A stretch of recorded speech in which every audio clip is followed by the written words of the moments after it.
Fix Resident Evil Requiem Fatal D3D Error 2026. Number 1. Restart your PC, close the game completely. Restart your computer, launch the game again. Number 2. Verify game files, open Steam. Verify the integrity of the game files. Download any missing or corrupted files.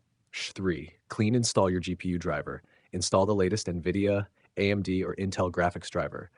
Perform a clean installation if available. Restart your PC.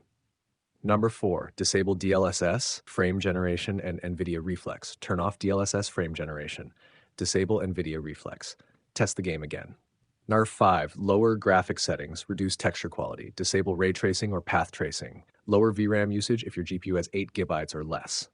Number 6. Reset GPU overclock. Remove any CPU, GPU, or RAM overclock. Disable MSI Afterburner or other tuning software. Use default clock speeds.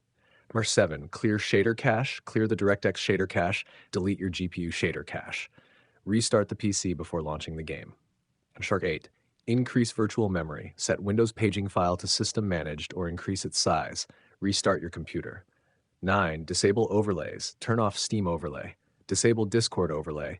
Close Xbox Game Bar, MSI Afterburner, and Riva Tuner. 10. Update Windows. Install the latest Windows updates. Restart your PC after the update. Launch the game again.